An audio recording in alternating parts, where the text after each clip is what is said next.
A hole in the regulations, a stunning start, and an unexpected champion. At the end of 2008, the global economic crisis began to profoundly affect the world of F1, and Honda found itself forced to exit the competition. What began as a sad ending turned into one of the most spectacular stories in the category. As a newcomer team, Brawn overwhelmed the competition in the first half of the season, needing only to manage the advantage to secure the title and, as a bonus, make a nearly unemployed driver champion. The Honda team faced troubles in 2008. The RA108 model had serious aerodynamic issues and throughout the year received a series of questionable efficiency add-ons to salvage the season. The poor performance of the car led the team to start planning the 2009 model early, especially considering the rule changes proposed for the following year.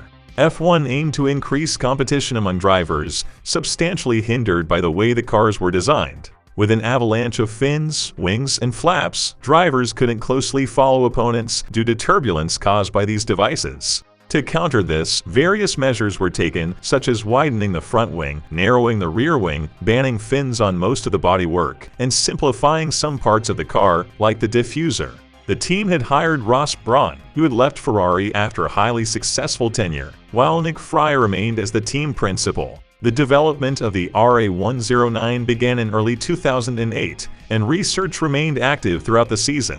When the Honda team announced its departure from the category in December, the technical team continued working on the car, hoping that the team would be saved. The excuse offered by the automaker was that the global crisis was profoundly affecting the company, which could no longer sustain the team of 700 employees based in Brackley. The Japanese received offers from David Richards of ProDrive, Mexican Carlos Slim, and Richard Branson of Virgin, but none of them materialized. Without formed agreements and fearing closure, Ross Brawn decided to take a step further and took over the team for the symbolic amount of £1. The move was quite risky. It meant that he should somehow keep the base running and all employees employed without the support of the Japanese. With an extremely tight budget, the Briton received proposals from various manufacturers, and in the end, Mercedes was chosen.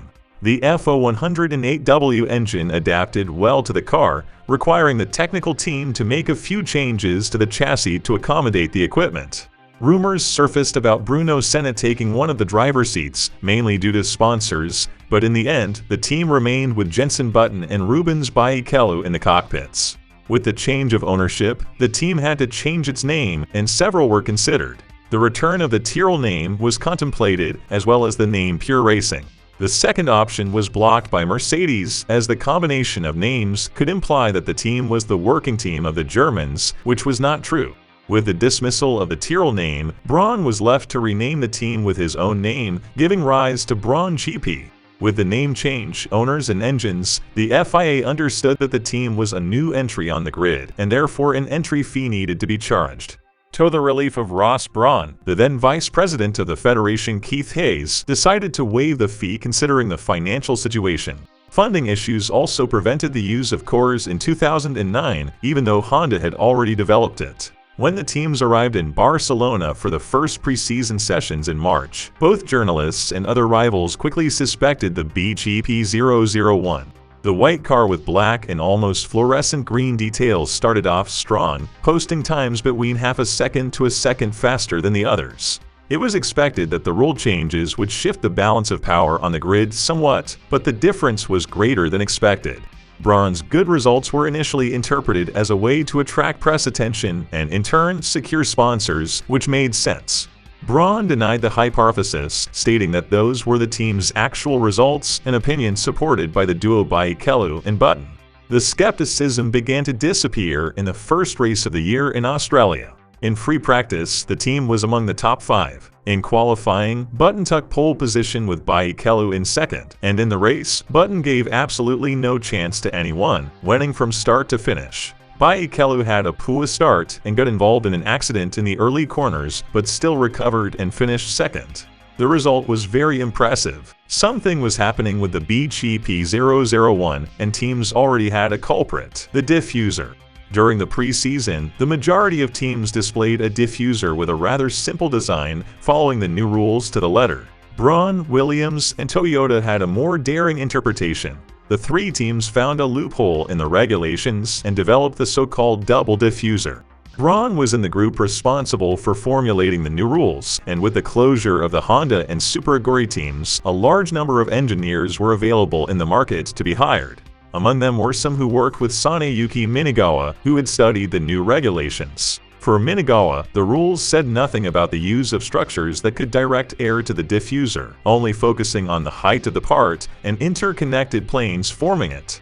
The rules specified how far the diffuser could extend vertically and horizontally, but said nothing about directing air through the floor.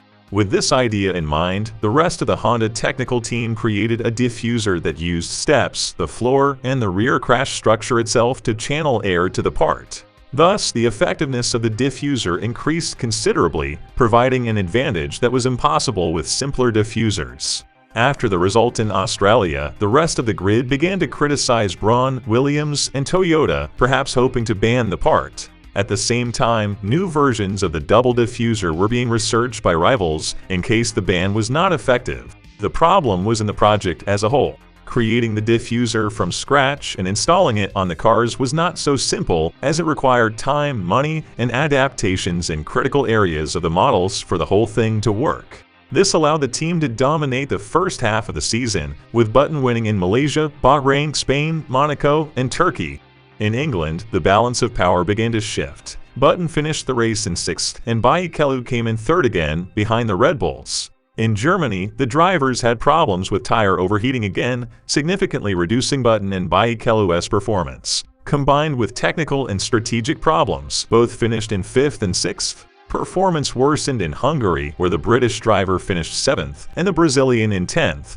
By this point in the championship, rivals had already developed their versions of the diffuser, and the gap between Brawn and the competitors had narrowed. In the European GP held in Valencia, Brawn returned to victory, this time with Barrichello. It was his first victory since the 2004 Chinese GP 5 years earlier. In Belgium, points returned to the Brazilian's pocket, while Button abandoned in the first lap. In Monza, the team achieved another 1-2 finish, with Barrichello in first. The result put the Brazilian driver just 14 points behind his teammate, showing that the championship would be contested at the end by the two. Vettel was in third with 54 points, so the Brawn duo could not afford to lose points. In the Singapore and Japanese GPs, the pair again finished among the top 8, maintaining a good distance against their Red Bull rival. After the race in Suzuka, Ross Brawn's team was only half a point away from clinching the title. Barrichello was with the same 14-point disadvantage, needing a good result to keep the title fight alive. Button was in a simpler situation. He needed to finish with a maximum of 4 points behind to be the champion. Barrichello did his part in qualifying. The driver secured pole position, while Button qualified only in 14th. In the race, the British driver climbed through the grid and finished the race in 5th, 3 positions ahead of the Brazilian. With the result, Jenson Button secured his only title in his career, while Brawn was crowned Constructors' Champion right in its debut year. The season-ending race saw the duo finishing in 3rd and 4th, behind only the Red Bulls. In addition to the titles, Brawn also received the 2010 Laureus World Sports Award for Team of the Year. In November, Daimler-AMG purchased a 75.1% stake in the team in conjunction with Abar Investments. With the acquisition, the team raced under the name Mercedes from 2010 with Brawn as the team principal.